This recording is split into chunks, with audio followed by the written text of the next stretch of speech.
Hi, everyone. It's great for us to be part of commsHERO. Right, guys? Always a pleasure. And for recording the podcast live this time, which is brilliant. For those who have never listened to our podcast, where have you been? And but really, no, I really wanted to just let you know that basically our podcast is based on a topic and a conversation. And it's done in the moment. So that means that we can go anywhere with this conversation. And we've also noticed that we have a tendency to talk about everything. So we're going to cover a lot of ground, hopefully. And yeah, I hope you enjoy this session. So just to get us started, today we're talking about intention.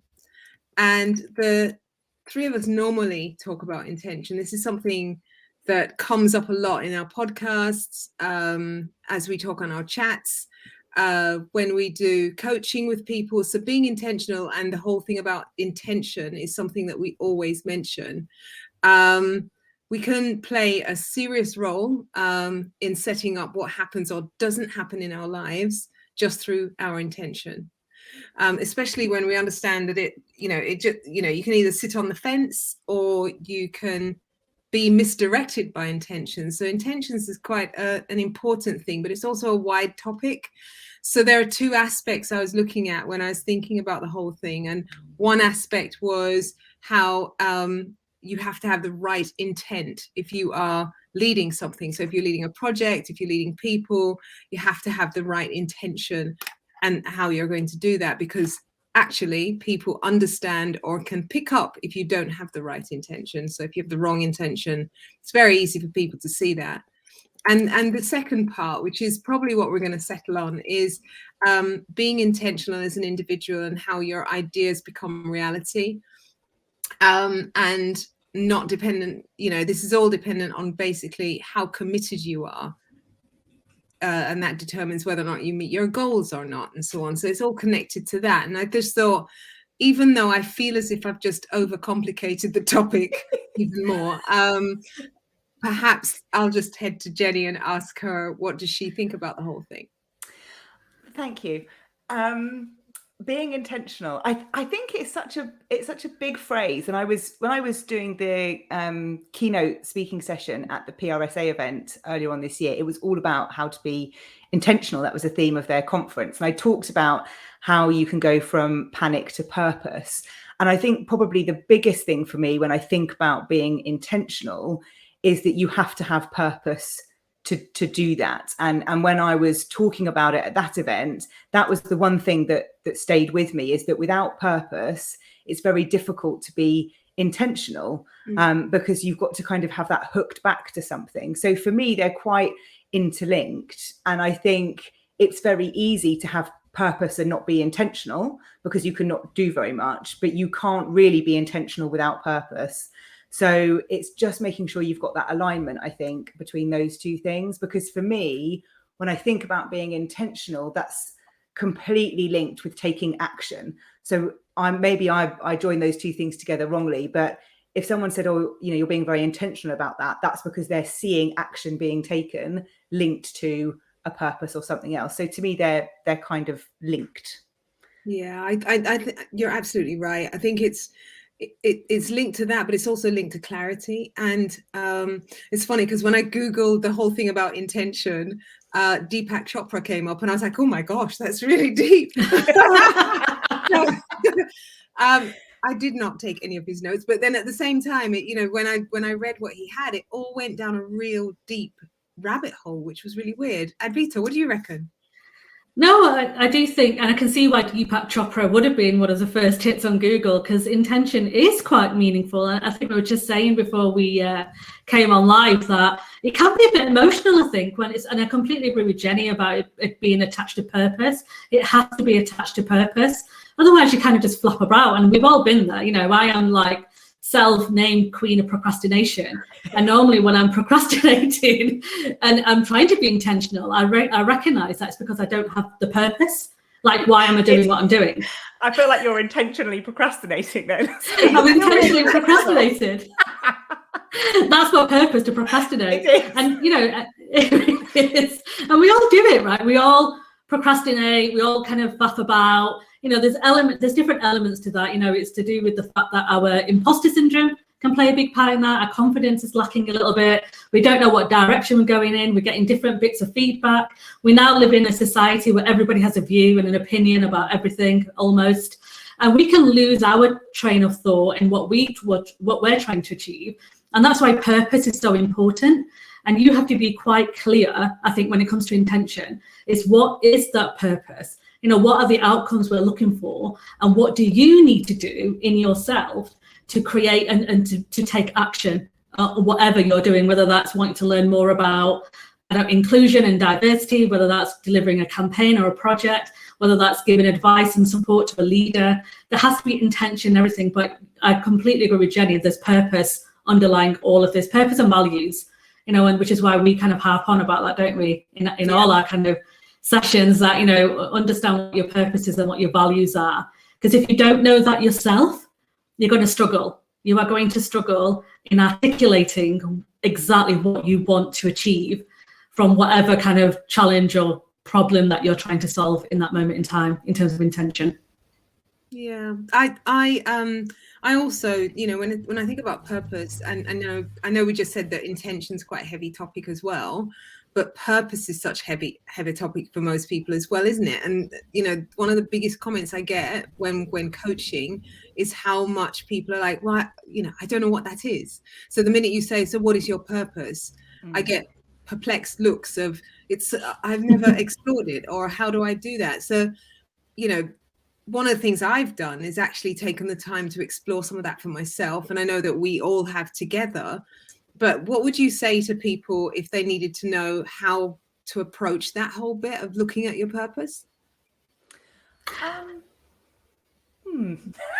not Jenni's doing a thing. I actually have a framework which we share with our Leader Like Me community, and I always mispronounce it. So if anybody who's watching who can tell me how to pronounce it, then let me know. But it's the Ikagi or Ikigai. Yeah. Ikigai. We've spoken about this before. Say it again. Ikigai. I think it's Ikigai, right? Ikigai. It's a Japanese framework. It's incredible. I've got the book. I know people will know how to pronounce this properly, right? But it's basically 4 circles that you have to answer. One of them is what do you enjoy doing? What can you get paid for? What is your what do you do already? And the 4th one will come to me. But then in the middle, you kind of come up with your purpose. And it is a big question, and it is something that it's not an overnight thing, by the way. And when we speak to folks about purpose, about finding your purpose, it can scare people, because when people kind of a bit like, I don't know what my purpose is. Like, I don't know. I go to work, I make sure my kids are fed, got a roof over my head. But I'm like, well, that's one of your purpose. Like, that's okay. Like, we always kind of go big. We always feel like we have to have these big dreams and massive ambitions, because society tells us that, if we're not saving the world or we're not solving this massive dilemma, then we're not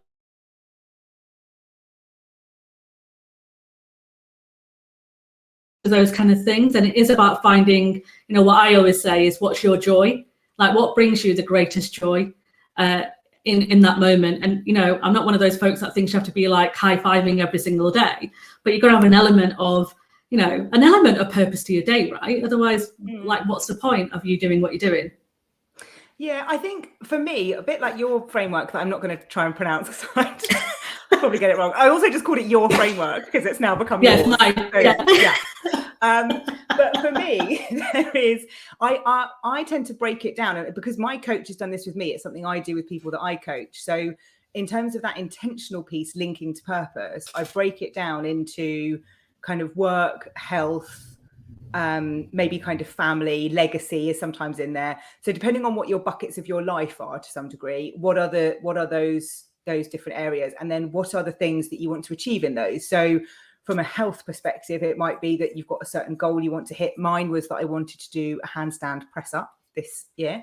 Now, that's not about like having a big purpose, but it was a kind of having a goal, and that allowed me to be intentional with my training to kind of get there. So I try and get it into really sort of bite-sized chunks, I suppose. And I think there's something for me that also brings this back to how many connections we're able to have and how we have to edit our choices. And I know I talk a lot about this from reading Matt Haig's work on, you know, we can't do everything. You know, you can't watch every film, you can't read every book. You have to edit your choices for the life that you want to lead. And I think that is so linked to intention, in the sense of I'm very intentional about how I spend my time, which is also linked to resilience and traits of resilience. So I think there's something about breaking things down into little bite-sized chunks linked to the buckets of your life, and then making sure that you're controlling how you spend your time and energy, because that's really important. To be intentional, linked to your purpose, you do control how you do that. And I just think that's an important bit to kind of link together. Yeah, absolutely. Yeah. I kind of also look at the whole thing of what's important to you. So I ask people, you know, what's important to you? What do you care about? And sometimes that takes a conversation of going to your background. So when you were younger, so what were some of the things that you really cared about? Because sometimes you forget, you know, what were these things that were really important to me, simply because you've gotten so busy with your life and so on. And I love what Matthew Haig talks about in that book around, you know, we can't do everything. We can't address every single thing. We need to pick the right things to work on. And I think that's really important. And if we're talking about being intentional, that's exactly what you would do. You would sit down and say, well, okay, what can I do and what can't I do? And that's what would direct your path, in a sense. I'm so deep now. But it's hard, isn't it? Because as we're saying that, I always find sometimes when I talk about some of this stuff, I think people think that we're just, you know, spending all our time being so intentional with what we're doing. Yeah. You know, I did sit and scroll on my phone for about 3-4 hours yesterday, just mindlessly looking at Christmas decorations and things. And that wasn't intentional at all. But, you know, it's not about always being, you know, always doing stuff and always being very focused and always feeling that pressure, because I think sometimes it can be misconstrued as that. And actually, you know, we do need to stop, we do need to rest, but it's also being okay with how you're spending that time to some degree. Like I had time to do that. And I'm fine with that, because I've then had a focused day to day. So I think sometimes when we think about that being intentional with our time and editing your choices, that sometimes people feel like you've got to be, you know, always focused and always productive and on the go and focused on what you need to do. Whereas sometimes you just want to sit and play Candy Crush and eat Percy Pigs and watch Netflix, and that's okay. I think that's absolutely fine, because there is such thing as toxic productivity, isn't there? Yes. And we speak about this quite frequently about, you know, we live in a world where we're expected to be busy. And I know we all hate that word, so I started to use the word vibrant. I've had a really vibrant day today. It's been really vibrant. So vibrant. So vibrant. Have you used it in there? I'm sorry, I haven't sent that to you. I've just been very vibrant. No, I will do though. I think it's going to be my next. Anyone who gets an email from me next is like, I've had a really vibrant day. But it's, you know, you do have these days where things are, you know, when I got to a point, and both of you know this because I've spoken about this before, is that when you have 101 different plates juggling, you know, and you're trying to keep that balance, and you're trying to, you know, you've got a bit of a purpose, you've got a greater purpose, you know, for some of the things that we're all involved in, we've got greater purposes. You do put that ridiculous pressure on yourself to keep delivering and keep putting things out there, but we have to take that step back, right? And we have to have that hard stop and go, right, just calm down, Advita. This is me talking to me. Calm down, write down your list of things that you need to achieve. What is the end game here? What are you trying to achieve? And you have to go back, and which is why that foundation is purpose, right? Because you have to go back to that purpose. Is it giving me the purpose that I need to deliver or not? And why am I doing this? And like you said, Jenni, that editing your choices is such a key part of the way we live every day. You know, as soon as I came to the realization after you recommended Matt's book, was you cannot be everything to everyone, and you can't do everything all the time. You know, make your decision, and it'll differ from day to day, week to week, and month to month, depending on what's going on in your life, right? So I think that's important to recognize that in yourself and not give ourselves a hard time. We're going through a really difficult time right now with everything that's happened with the pandemic, plus all the other kind of noise we're getting through from various other crises that are happening in the world right now, that sometimes you just have to give yourself that break and be like, you know what, right now my intention is just to put a roof over my head and go to work and make sure my kids, my dog, my family, my whatever are looked after. And that's okay. And we have to be okay with that. And I think, you know, as long as we all accept that, we can then move on to whenever you're ready to move on to your next kind of purpose and stuff. Yeah. I think what you said there was really interesting about your changing intentions. And I think I'm going to ask a question now. Sorry, Trudy. No, go for it. Because there's something about having that time to reflect on your intentions and them changing. And mine tend to kind of every quarter, things will kind of shift for me in terms of what I'm focused on. But is there a risk of changing your intention too much that how long do you keep an intention for before it feels like you're kind of flip-flopping about all over the place? Wow. I think that whole question is so guided by your purpose, because your central purpose is kind of like an overall banner, basically, and that's what keeps you on track. If we don't have that kind of guidance at the beginning to say, well, this is what I'm achieving, or even that clarity about, well, what am I aiming for? Because clarity for me with this is a huge part of it. And if I don't have a clarity about my purpose, about my goals, and about my vision, then suddenly I can switch my intention every 5 minutes. And, you know, sometimes I do have that attention deficit thing, you know, I'm flitting from one thing to the other. And I always have to pull myself back with a little bit of focus and maybe even some breathing and things like that. And just to say, stop, because it's so easy to start flitting about the place. And then you realize a week's gone and you haven't achieved anything, and you haven't moved towards your purpose. Because again, the whole thing of being intention is that edging forward gradually. You're not suddenly going to be, you know, just because you've written it down, right, I'm going to get it. It's an edging forward, and it's a purposeful, focused, probably even energetic journey towards actually achieving what you want to achieve. Yeah. Otherwise, you've got risk of comparison, right? So we always say, don't we, comparison is a thief of joy. And sometimes if you don't have that, what Trudy said about that kind of, you know, foundation of that purpose, you can end up kind of latching onto other people's intentions and purpose.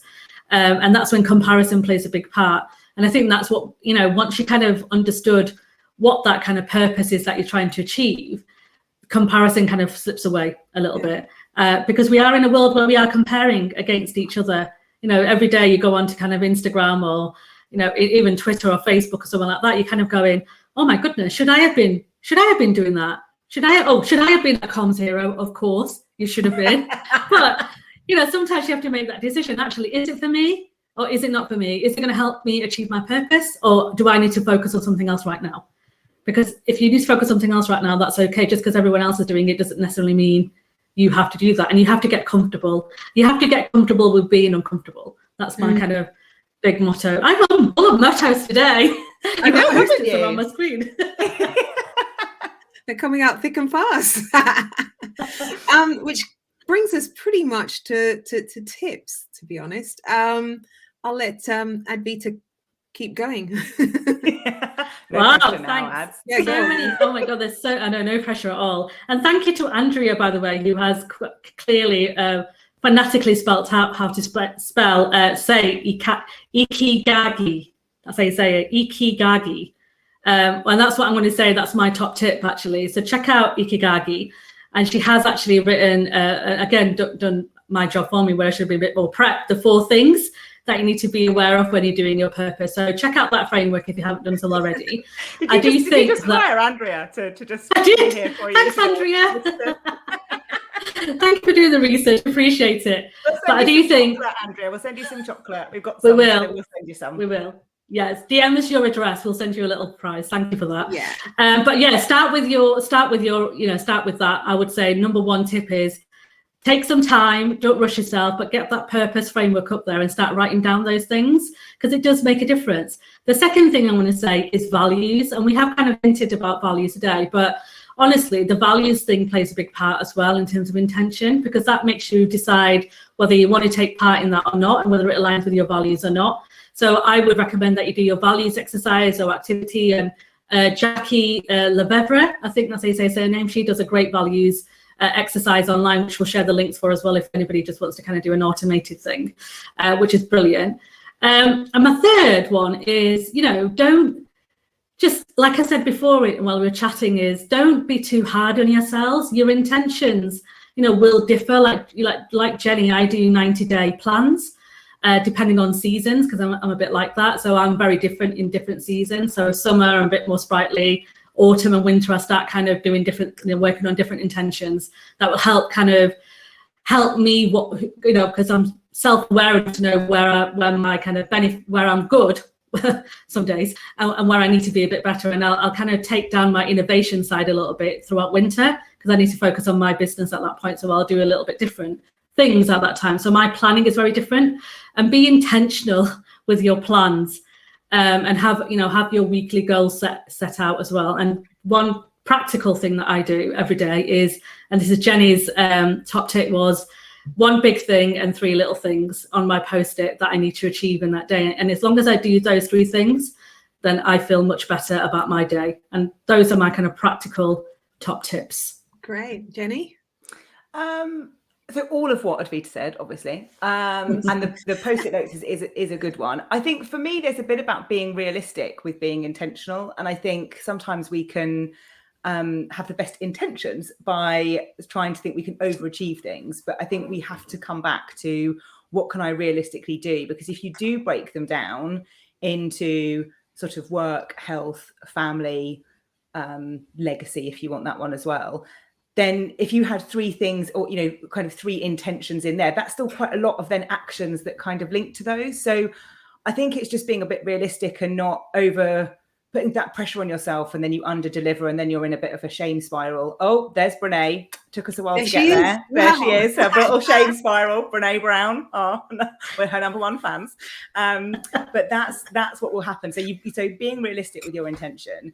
I think the other thing, just to bring this into a bit of a work setting, is for people that are, whatever function you're leading, is being intentional with that function. So if you're leading a marketing team or an internal comms or sales or whatever it might be, you have to be clear about what the purpose of that function is and what the intention is for you. So this links to your kind of purpose, and then what's realistic that you can do. I mean, I've always been a fairly small team, so you can't do everything. So you have to be realistic with what's possible in that, and then stick to it. And I think that's probably my third tip, is making sure that your actions are consistent with your intentions.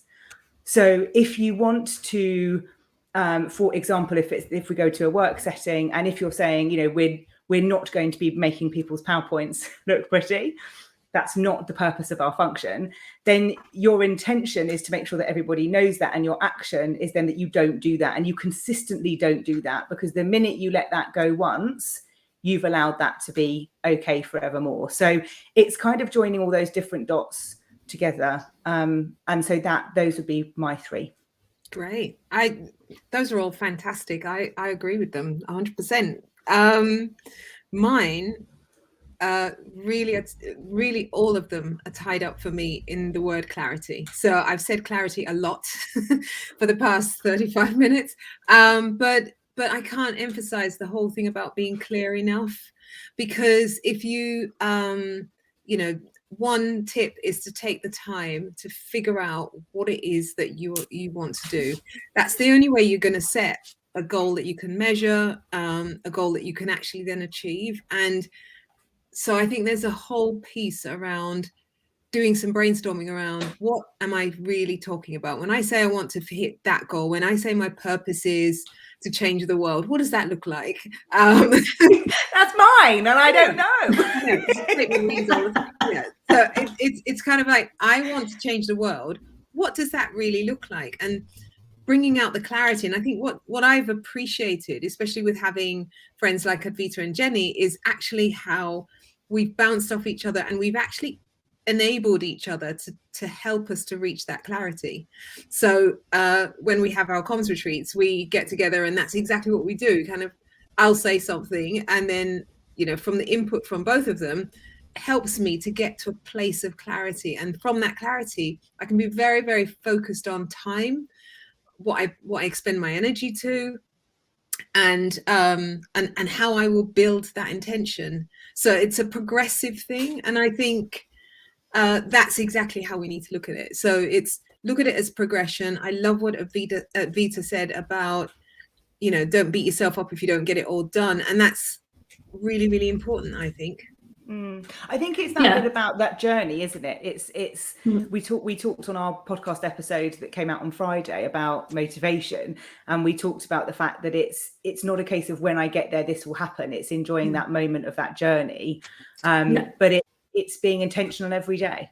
And I know, Advita, you always talk about be better than you were yesterday, and it's that say, you know, you every day is just making sure that you're doing stuff that is the right intention for you. And I'd also say things that are helpful, not harmful. So when I talk about resilience training, we always talk about, is it helpful or is it harmful? And that's just something else to consider, depending on how much you're being pulled in lots of different directions, which lots of people are at the moment. That's true. And that is, you know, and that it is, and I think, you know, that is my purpose is be better than yesterday. You know, it's a simple thing, and as long as I'm better than what I was yesterday, then I'm okay and I'm comfortable with that. And I think you have to find the thing that works for you, but be deliberate with it.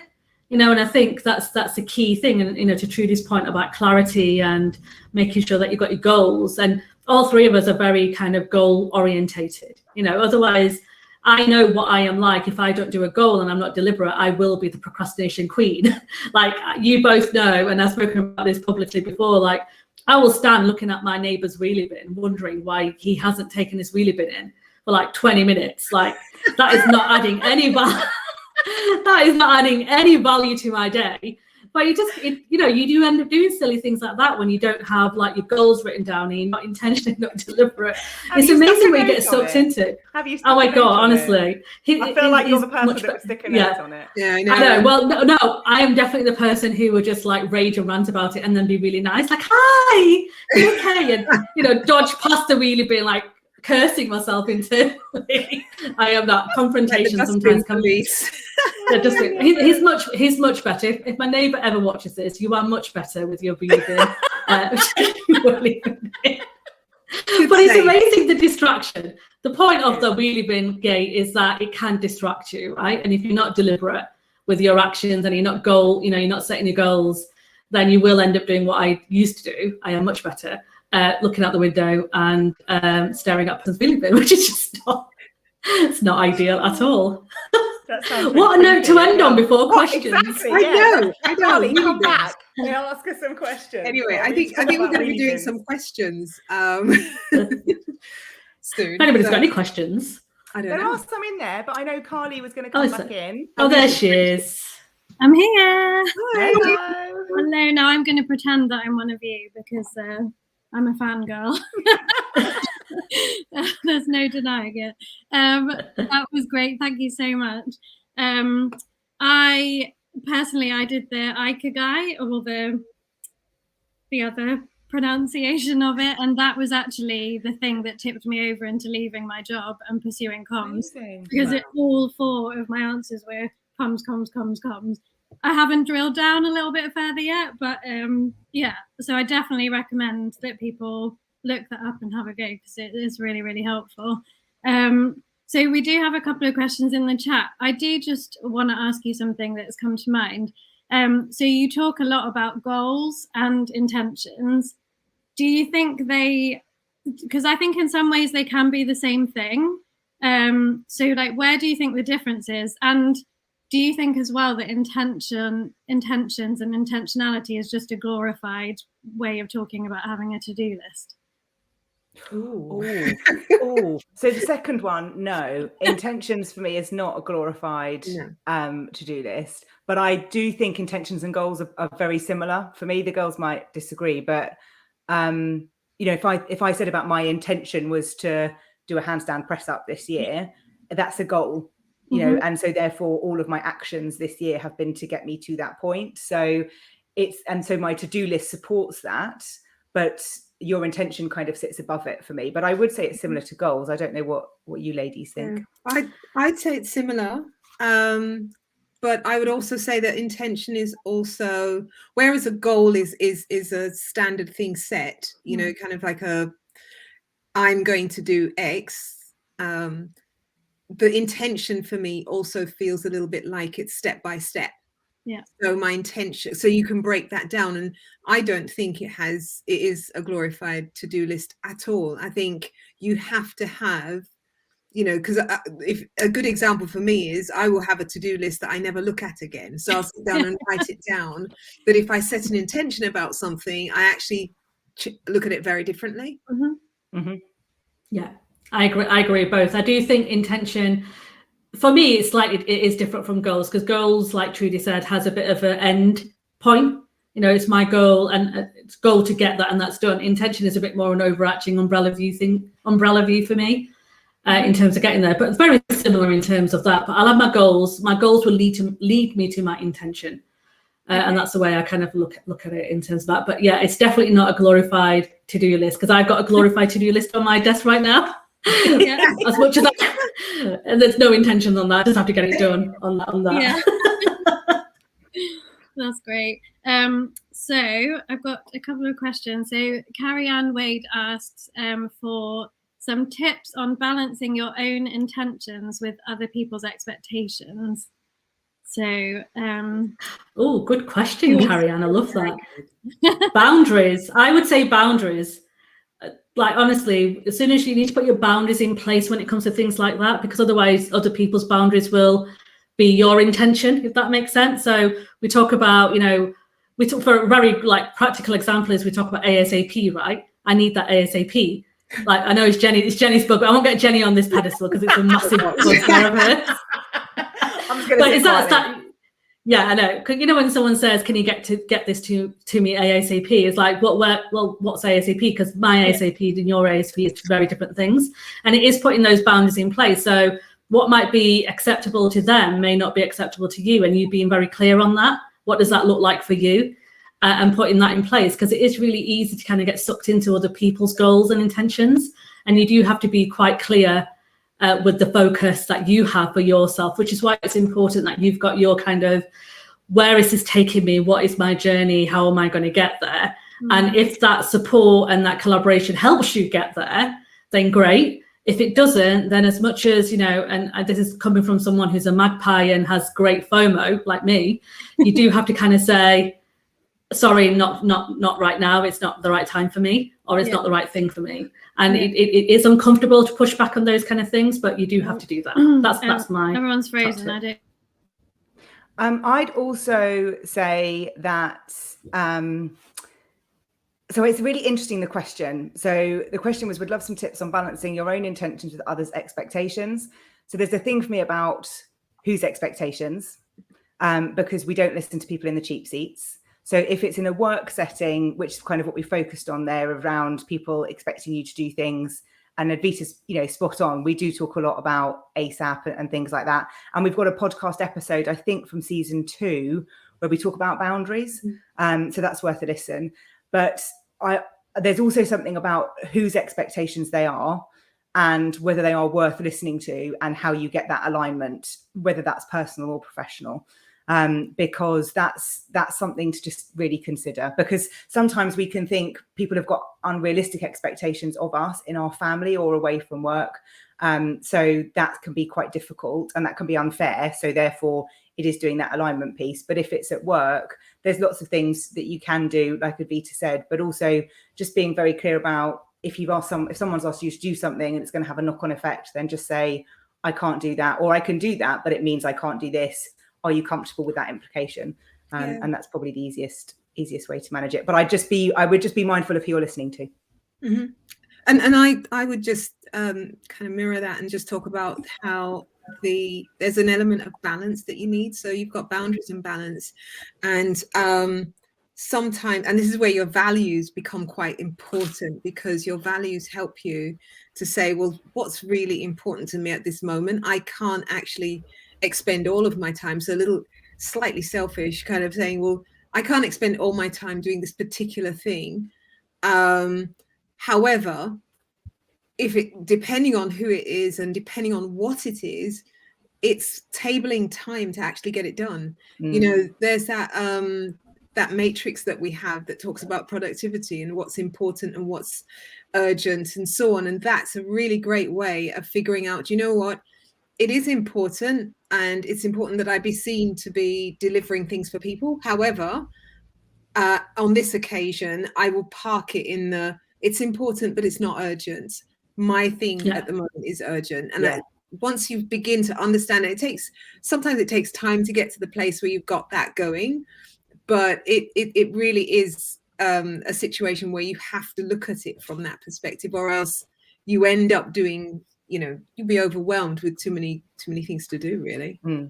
It's the Eisenhower matrix, isn't it, that you're referring to? And it's well worth it's well worth looking at that one, because that will really help you kind of determine where it all sits, like in your kind of grids of things to do. Definitely Eisenhower matrix. I think there's some more questions. I'm having a nightmare. I think Lee's back with us. There are some other questions which I can chuck in the mix unless Lee wants to wade in. But there are 2 others on there. Okay. Which I'm just going to just bowl straight in and ask. Yeah. So there is one that says, how do you determine your planning for intentions when those last minute things pop up? Like, our softball team needs a volunteer coach, or the season will not happen, but it's not in your plan. Wow. Well, yes. Love those. Great one. Yeah. I would say, I would again use the Eisenhower matrix. Like, how, you know, where does it kind of fit into your kind of urgent, important, not urgent kind of thing first, initially, because I do know when the pressure is on at work, in particular, work or personal, when people are pushing you to do something and you're kind of you're busy, you're vibrant, or you've got stuff going on, it can be difficult. It can be difficult to say no, but I would look at the kind of realistically be honest with yourself and go, can I do this with a whole heart, right? And Brené Brown, mentioning her again, she talks about resentment. You know, when you're asked to do something and you do it with resentment, it doesn't give you the greatest joy or bring that greatest joy. So you have to be very conscious and aware of why you're being asked to do something and how you're going to respond to that. And it's okay to kind of say, no, not right now because of X, Y, and Z. But maybe next time, or if you can do it next time. But I think it is important to be very clear with what purpose, what value is that going to bring you, and how is it going to help you? Yeah, and I think there's something in that. So Jackie in my team shared with me a link the other day, and it was a TED talk from an ER doctor, and it was she was sharing about how they have this triage system, and you've got kind of red, amber, green, and what it means, and how she uses that and applies it to her every day. We'll pop the link in the show notes to this episode when we go out, and we'll find it and share it on Twitter. But it's a really good example of how you can triage stuff that might come in, and actually what's really a red and what's really an amber. And she gives some great examples of, you know, a house being flooded, a child in A&E. Like, it's really good to kind of make you think about really what needs your time. I think the other thing is making sure that you're not overloading yourself, so you've got that capacity. And I remember having this conversation when I was at work, where I was the global head of comms for FTSE 250, and I was starting work at 6:15 on the train, being in the office, getting to the office at 7:30, and then I'd leave the office about 6:30 to 7 and be home about 7:30, 8 o'clock. I loved it, right? There was no hardship for me in doing that. But I did have a moment towards the end of my time there where I suddenly realized I didn't need to be working all of these hours. And I spoke to my boss and said, I'm kind of working at about 100, 110% probably, and the business is doing very well. So I'm going to just pull back to kind of 90 so that we've got a bit of wiggle room should that be needed if something was to happen. Because at the moment, I've got nowhere to go if you suddenly need me to step in and do something and have that capacity, because I've maxed myself out already. So I made that adjustment and went to kind of 8 till 4. And I still got the same amount of work done. Nothing bad happened, but I had that capacity that should it be needed, I'd put that buffer in place. So I try and kind of plan my life so that if something does come in, I've got that capacity to deal with it. So I'm not overstretched all the time. It can be easier said than done. It just takes quite a bit of practice to protect your time, to enable that sort of buffer, if you like. Yeah, and I think with intention, in opposed to just a to-do list, if things pop in at the last minute, you'll be more likely to focus on the intention than the last minute. And not to say the last minute thing isn't important, however, it can suck you down a rabbit hole basically, and you end up losing days, you know, concentration on all sorts of things. And so I do think those things that pop up need to be ordered in some way, or you may well do things like, well, let me consider what I would do if this comes up, and how I would handle it if suddenly I need to just do a segue and move into something else. The thing with moving to something else is that you suddenly lose focus. And so then that very thing that you said was an intention, you know, kind of loses its weight. It loses its focus just because you've just switched your attention. However, I do understand, you know, as Jenni said, it's not easy because these are choices you have to make. You've got to say, well, actually, you know, I'm going to maybe disappoint this person, because if you have, I don't know if you noticed, but people always want things immediately. And it's true. They're like, they'll say, I'd love this done. And you think, oh, I'll do it immediately. You do it in a rush. And then you realize that they never opened the email because it wasn't really that urgent. So I think sometimes challenging people who come and say this has come up, you know, obviously if it's something to do with your child or it's something to do with your family, those things are urgent. However, you know, sometimes challenging, especially in the workplace, to say, just to give me an exact deadline, when is this really needed? Yeah, that helps as well. Yeah, I think it's so important to create capacity, isn't it? Like Jenni was saying, and all of that is, I mean, Advita mentioned earlier about boundaries and just being comfortable with the boundaries that you've set and knowing that actually it means that you're going to keep on track and keep to your purpose and everything. One thing I wanted to ask, it's kind of similar to what Lee's asking in the question, is where do you think the line is between your personal intentions and your professional intentions? So, you know, if you work for an organization and obviously you have to do X, Y, and Z to get a job done, and the organization has a purpose, but then personally you might have intentions that possibly don't align. How would you handle that? I'd leave. Yeah. Yeah.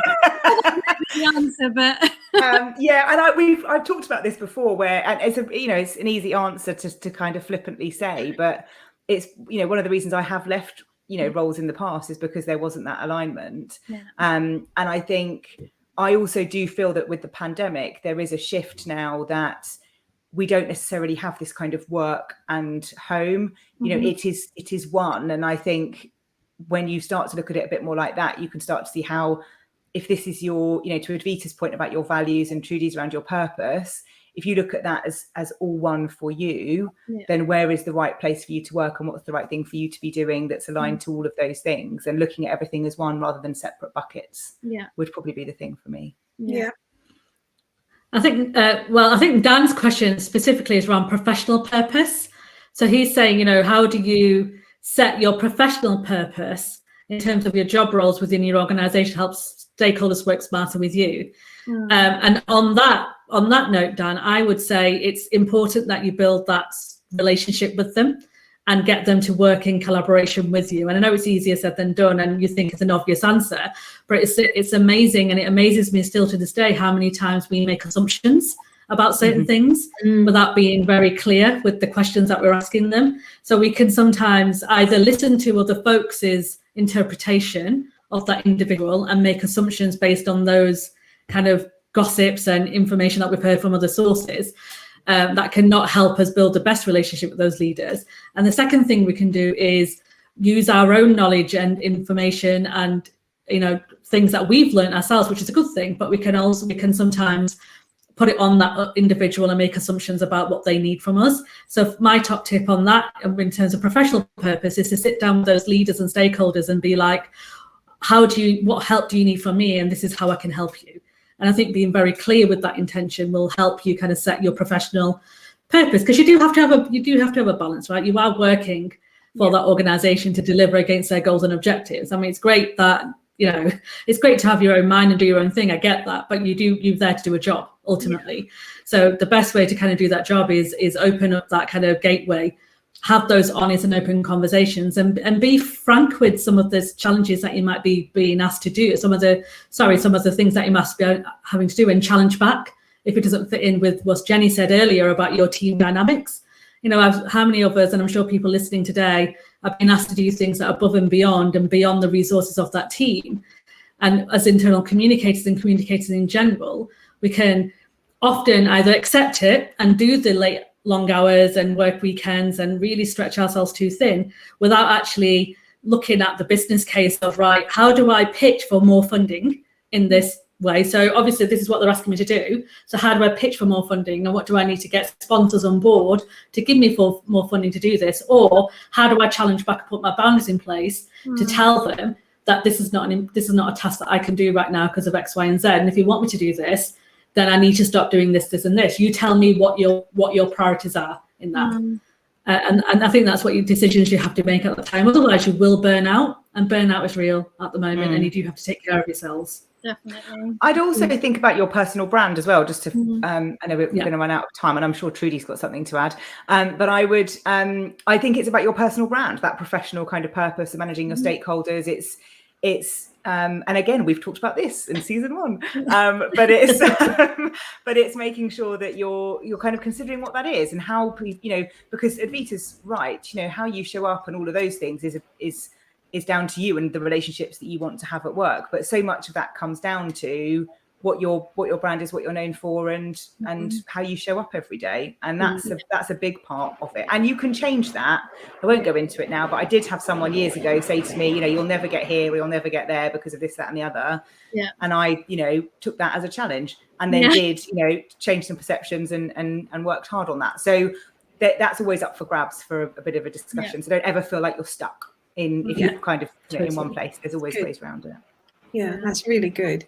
So mine just aligns to what both of you have been saying. So there's a huge thing about building rapport, Dan, and I think it's building rapport, listening and questioning, and those are the things that you do against your stakeholder. But also, I think there's a real value in stepping back yourself and being very clear about what you bring, what you are offering. So if you're in a role of communications manager, what are the key things that you are able to deliver so that you can manage those stakeholders' expectations? And I did an exercise at a company once where we looked at, well, what did internal comms bring to the organization? And I started with some insight that talked to the leaders to say, well, what were their expectations of internal comms? And then put together with the team, well, what are we offering to the business, and matched them up. And that for me really helped to be very clear, because it's very difficult. You've got stakeholders coming to throw really minor things for you to do when that's not what you do. But when you really have the conversation with them and build rapport, you realize that actually the only reason why they were throwing those things at you is because they didn't understand what you did in the first place. So, if you ask the average leader or the average manager, what's internal comms? What do we do? So many of them will not know what you're on about. So it's really good to not make the assumption that they understand who you are, what you're about, and so on. They'll be very grateful for your delivery, and actually they'll really be grateful for that conversation. Yeah, that's so good. Thank you so much to the Calm-Edged Rebels for this incredible session. You guys are always so insightful. I get so much out of your podcast, and so I'd recommend everyone go and check them out if you're not already a subscriber. You can find them on all the social channels at Calm-Edged Rebels, and you can find them all through their individual accounts as well. So do check that out. And so bringing it to a close, and we're going to have a short break, and we'll be back again with the next session. And thank you so much. Let's show them some applause and appreciation through the emojis. Good old. Thank you. Thank you. Everybody. Thanks, everyone. Thanks a lot. Thank you so much.